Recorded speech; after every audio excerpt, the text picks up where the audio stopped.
15 seconds.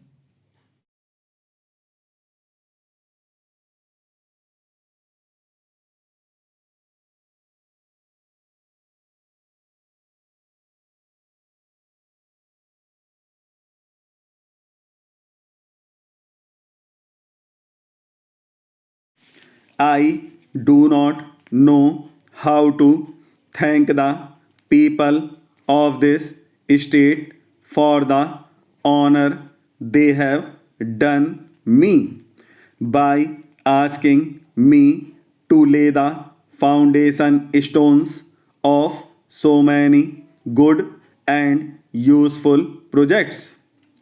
Even since I landed here, I have been laying foundation stones of educational institutions, hospitals, waterworks, and last but not the least of a drainage scheme.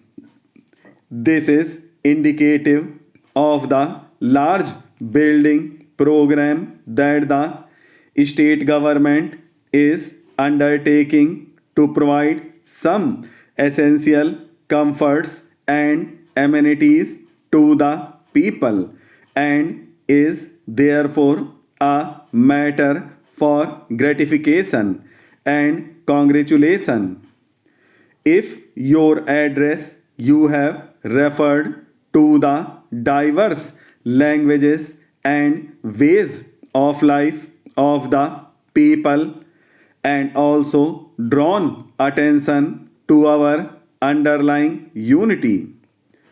In the context of the latter, I want to talk to you today about the problem of our language. When the Constituent Assembly was sitting in Delhi and considering what should be done with regard to language, it had to take a very careful decision. It was obvious that a foreign language, however well established, could not be expected to reach the people at large. We had also to recognize the fact that there is not one but several languages prevalent in India with a number of dialects and sub-dialects.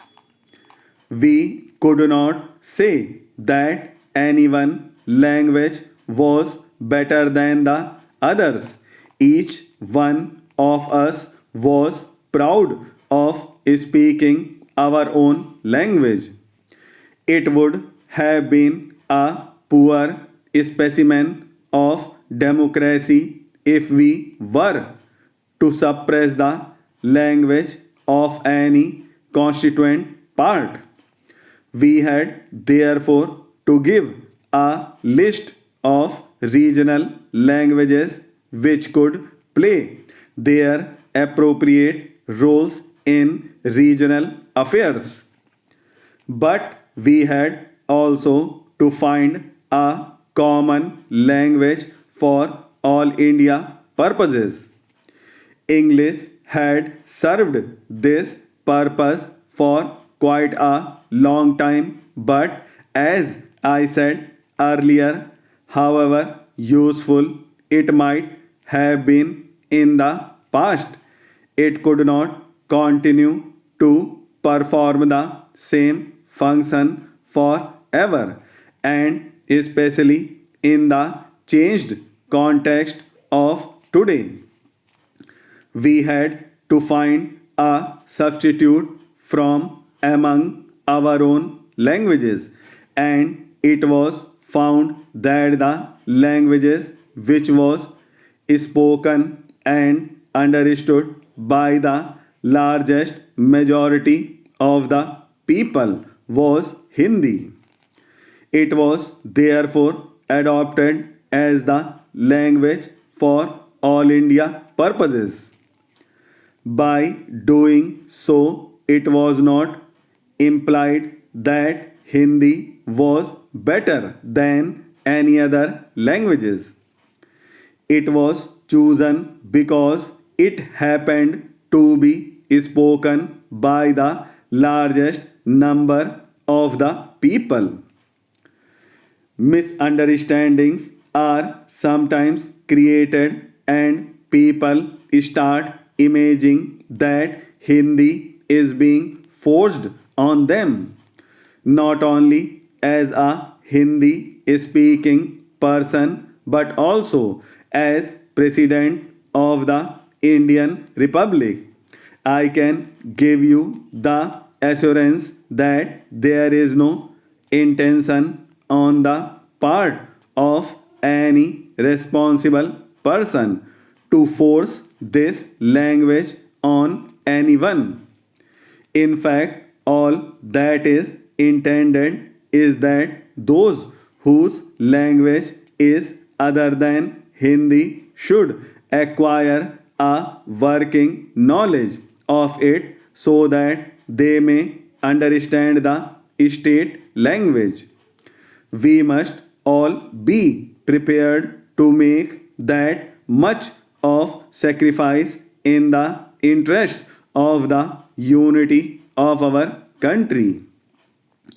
As one can see, the sacrifice involved is not much because all that is required is acquisition of knowledge of another language, which cannot but be good.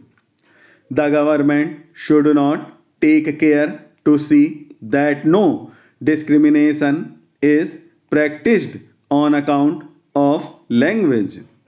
From the little experience that I have had about the spread of Hindi in the South, I am inclined to believe that it is being learnt with great enthusiasm. At least if it does so, I shall be very happy. But the chances of its being happening are small. He says the foreign exchange reserves are at comfortable level.